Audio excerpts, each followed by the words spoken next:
most important thing in life will always be the people right here, right now. That's what's real. Hello? Dominic Toretto. You don't know me.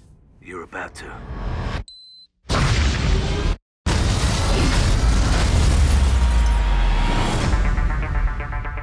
Who did this? Remember Owen Shaw? This is his big bad brother. He's a Special Forces assassin. They created a monster.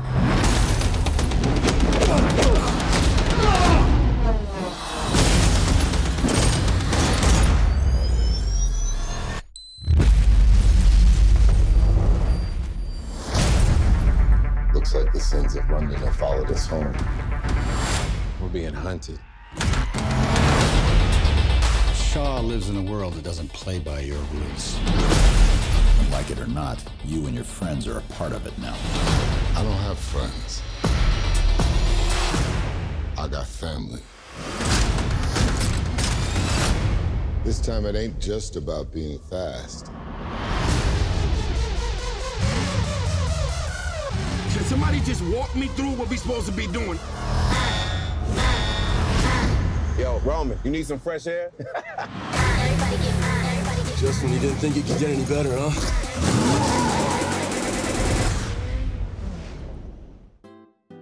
All right, Fast fans, welcome to a turbocharged edition of Farewell to a Franchise. I'm Alex Hudgens, and I'm about to take you on a wild ride as we celebrate one of the most furious franchises in Hollywood history. We're taking you back to hang out with the star-studded cast and give you an exclusive look at the final chapter of this Built for Speed series. Are you guys ready for what could be the best of the 7 movies? All right, fire 'em up!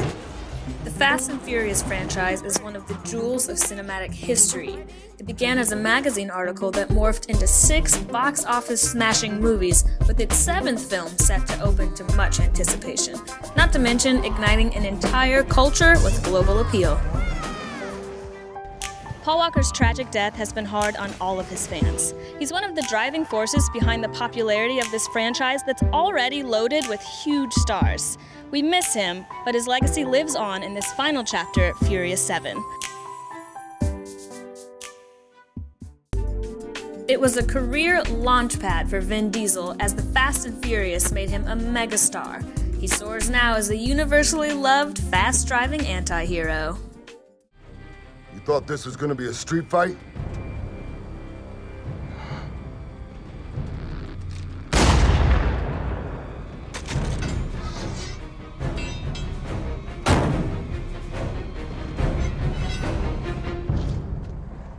You're damn right it is. What's your proudest moment, like, of making this thing come to fruition and like making it happen and taking it to the next level and turning it into the global success that the franchise has become? The thing I'm most proud about, probably 2 things. One is the fact that we were able to make it a truly multicultural film and a multicultural experience. If you remember the first film, there were still racial divides. There was still, you were part of this gang, you were part of this clique, you were part of... And as the franchise, as the saga evolved, you saw a family kind of built with people from all over the world, and they were a family. That sense of multiculturalism is something I'm very proud of, as you know, with my company, One Race. And the fact that our saga is synonymous with the word family is something so beautiful. Well, speaking of family, talk about one of your fondest memories of Paul Walker, who was such an important part of this franchise. And then talk about the way that you really handled bringing this film to life with class after the tragedy.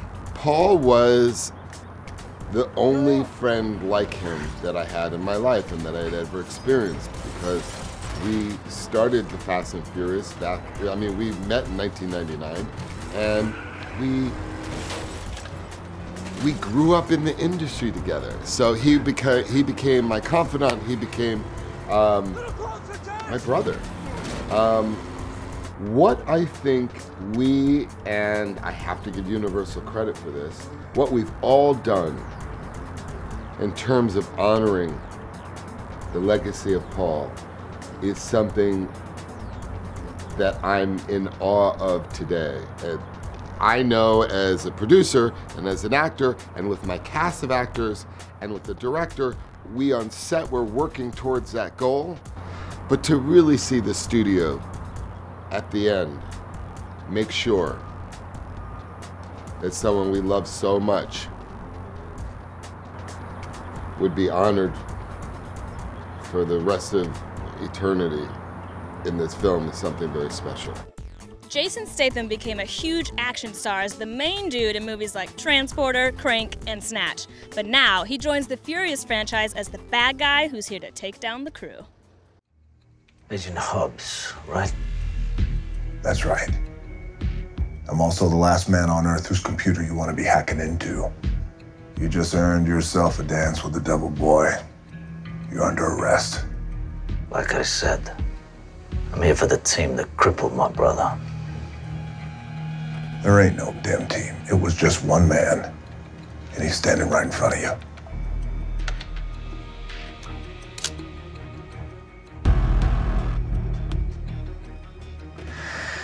The lady was right. You are a terrible liar.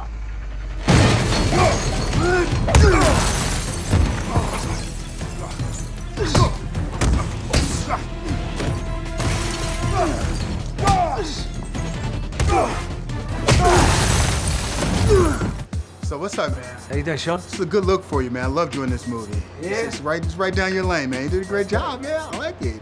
I'm yet to see it. I'm waiting to see it with an audience, you know? You gotta see, no, come on. This is like going to a rock concert. You gotta see it for audience. You gotta jump in there, get in the mix, watch the fans just embrace what they love. And this franchise has a lot of fans. A lot of fans, yeah. You know, and it's nice to get the invite, you know? Yeah, so I was gonna ask you, how did you become a part of this? Did you get the official invite? Did you get a call from Vin, the producers? How'd you get in the mix? You know, it's way back because I come in at the end of part 6 and it was a combination of, you know, they want to put a tag on there and, you know, I think it'd be funny and see how people react. Well, it's a natural fit though, because I could see you naturally being a part of this. Because you have the background, you're an incredible guy, you've done some movies with cars, and you can bring it, because you got a chance in this movie to go toe-to-toe with both Vin Diesel and Dwayne Johnson. Which one was harder to shoot? They're both, you know, all of those action pieces are very difficult because, you know, you got choreography, you're trying to change things up to make it feel good, and, you know, it's, you know, you're going smashing through windows, you're swinging things, you know, you don't want to get hit by mistake, you know, it's, you know, there's always some kind of, you know, difficulty with all those fight sequences. And, you know, the good thing is both of these chaps are, you know, they're pros. All right, but not to put you on the spot, which one did you have more fun shooting? Come on, man. Give me something. It's 50-50. Okay, that's a good answer. 50-50, I'll give you that. They're both the same. You're gonna cause a war here. No, but it would be a friendly war, though. Because like you said, it's all choreographed, but it looked great, though. No, we're trying to, listen, they're both, you know, the locations dictate what we get up to, you know, and, you know, we've got a stunt coordinator there, he's trying to, you know, we've got a guy who dreams up the action, he's suggesting ideas, and they put some piece together, and is it, you know, we don't make it up, so we're just trying to portray what they want. I'm not gonna call you the bad guy, because a lot of actors don't like that definition, but I'm gonna say, did you have fun playing the heavy? The heavy? The heavy. Oh, I'll take that. You know, it's, again, you said it correctly, I didn't want to be the bad guy that comes in blowing up the world and twizzling the tash and saying, you know what, I wanted to have some kind of, you know, some kind of motivation, and it all comes from, you know, my family got hurt, now I'm gonna do something back. And they're, you know, this is their family, they're sticking together. So, you know, we've got a similar sort of mentality that's present. And I think, you know, the family element stands for a lot. You remember Owen Shaw? The one we tore half of London down trying to get. Well, this is his big bad brother. British Special Forces assassin. The kind of unique asset that no government would ever admit to employing. Dwayne "The Rock" Johnson came on board in Fast 5 with his impressive guns and megawatt smile. He entered on the right side of the law, only to join forces with the rebel crew. Now, the fun part about watching these movies, the Fast and the Furious franchises, when you guys are doing your thing, it reminds me a lot of the WWE. Yeah. It's just WWE with guns and cars. That's a good way to put it. You know, I had a blast years in the WWE, just having a great time. And in this case, yes, you inject the cars, by the way, the guns, the action of it all. But, you know, it reminds me of the glory days, the Attitude Era back in the day. When I used to come to Kansas City, by the way, and the things we used to get away with. It's same thing in this, by the way, the things we get away with because audiences buy into and they give us a lot of leeway when it comes to hyper reality. Now, speaking of that hyper reality, you know, you go toe to toe. This time you go toe to toe with Jason. How do you keep the fight scenes fresh? Because after a while, like punching somebody in the face, throwing somebody down, it can get repetitive. So, are there strategy sessions? Do you talk with James, the director? I mean, Great question. So it's James and it's also Jason. So the three of us get together, and you just want to remember the end goal. The end goal is to, okay, you got Rock and Statham going at it. What's the end goal? The end goal, let's do something spectacular. Okay, well, what's spectacular? What kind of bomb are you gonna pull out? Okay, I like that bomb. I'm gonna hit you with this rock bottom. And there's gonna be the table, there's gonna be the build, you know, so there's a lot of strategy involved. And he's an intense dude. He's also a cool, focused dude. And when it comes to, oh, and here's the cool thing about Jason, is that in all of Hollywood, that cat is one of the few who is legitimately skilled at fighting. okay. Like legit. So, which brings out the best in you. Because some of these other cats running around. A little questionable. It's a little questionable. We haven't called no names, though, right? All right, we're gonna wrap here with this, though. If you had to take one of the cars home to stick in your personal garage, which one are you taking? Oh, that's easy. The big Gurkha vehicle that Hobbs drives. It's massive. It's absurd. It's about 10,000 pounds. It's terrible on gas, but it is I'm the king of the road. Hey, Roman, you freaking out? No. Yes, you are. Call him Tyrese, Ty-Ty, Mr. Gibson, or whatever. Mr. Franchise perhaps works best. He's been down with the Transformers and the Fast and Furious. We talked to Tyrese about how nice it has been to be a black man who survived way past the first 20 minutes of the first movie to become a fixture of this turbocharged franchise. What are you most proud of in terms of how this franchise has had a global impact on tons of people? I think this movie sends the right message. You know, arguably, they like to think that movies with a multi-ethnic cast might not translate around the world. And this movie has proven otherwise, because I think there's nothing more empowering than people coming to a theater and being able to see someone in the movie that looks like them, that they can identify with. And the one universal language is that everyone loves cars, everyone loves adrenaline, everyone loves the energy of family and the concept of family. And I think all of these different things are universal language. And then, of course, the action. Yeah, of course that. The funny and these complex moments with all of these new folks that keep joining us and jumping on this train. It just all proves to be pretty special. Let's talk about someone who was special to the franchise, which was Paul Walker. Give me one of your fondest memories or a moment that you could share with us that is special for you. Well, I just miss my hugs, man. You know, I miss my hugs. I miss, you know, like right now, in between breaks, we'd all go hug each other and talk about anything, get the jokes cracking and flying. And, you know, it's taught me to forgive faster, hug longer, kiss slower, and if there's some issues and some stuff, put it on the table, clarify, because next week isn't promised. If you had to take one of the rides, put in your personal garage, which one is it?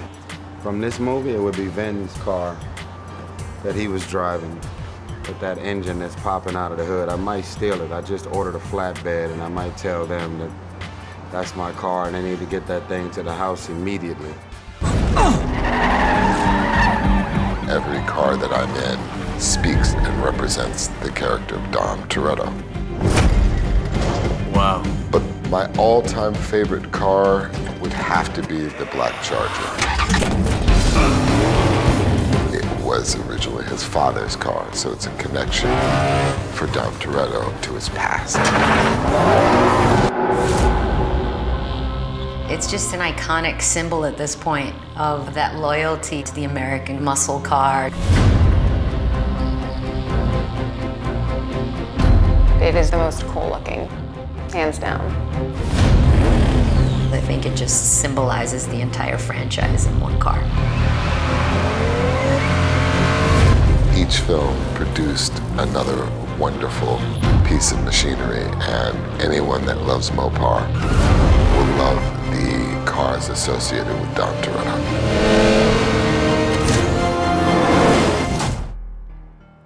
The popularity of the Fast and Furious is basically immeasurable. Everybody's got their favorite moments, and everybody's got their favorite movie.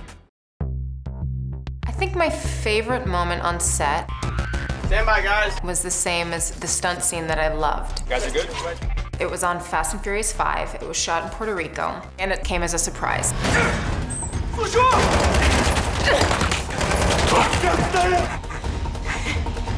I remember getting to work that day and seeing a harness in my trailer, and I said, why is there a harness in my trailer? What am I gonna be doing today? And it turned out I had to jump off the building.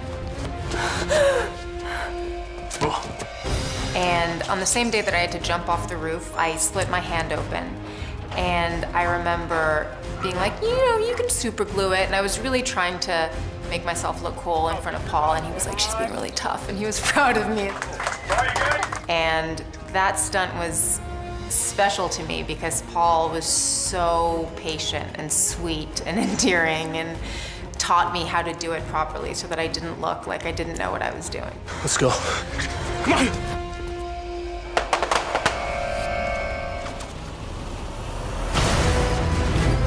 And so that was really, really a fun day, and I felt like I earned my stripes on that day.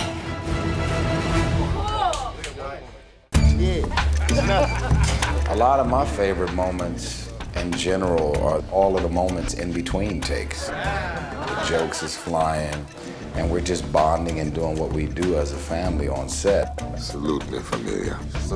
We pride ourselves on being a family on and off camera. So we share as many moments as we can, but a lot of stuff can't end up on camera because we just do what we do. Thank y'all for everything, all the support, the energy, the love around the world. Showing up to support Fast 7 is probably gonna be one of the most important moments. Instead of us looking at it like an opportunity to finish the movie, it became a real responsibility on behalf of Paul Walker. We hope to make you guys proud internationally, around the world. Get ready for Fast 7. I'm out of here. Well, Fast fans, it's finally come to an end. 7 movies, hundreds of dope rides, countless crazy stunts, and over $2 billion at the box office.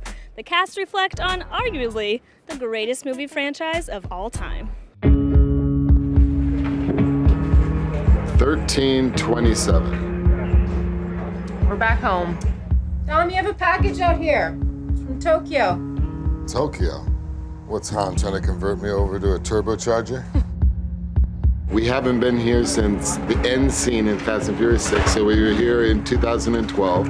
Father, thank you for the gathering of friends. Yes, the family all together. Family all together. It was 12 years after we had filmed the same scene in 2000. I guess it's rare to do a movie and actually return to the authentic and original location.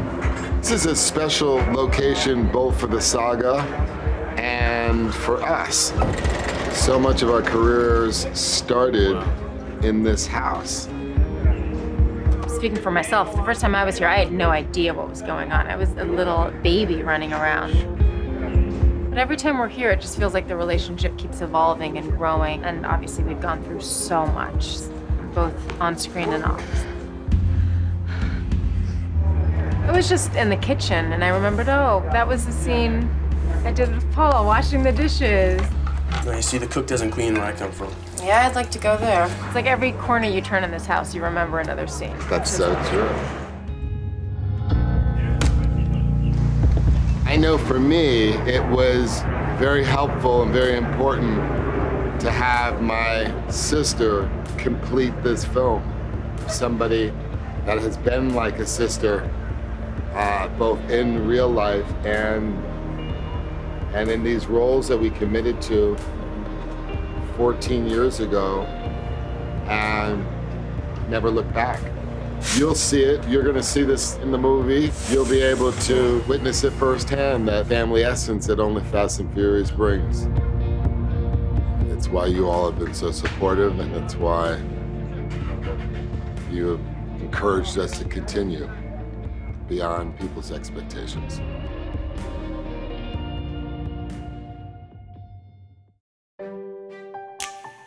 And there it is. What an emotional farewell. Glad you guys could hang with us to celebrate the coolest movie franchise ever. It's been a blast. Until next time, thanks for letting me hang out. Now go buckle up and enjoy the ride.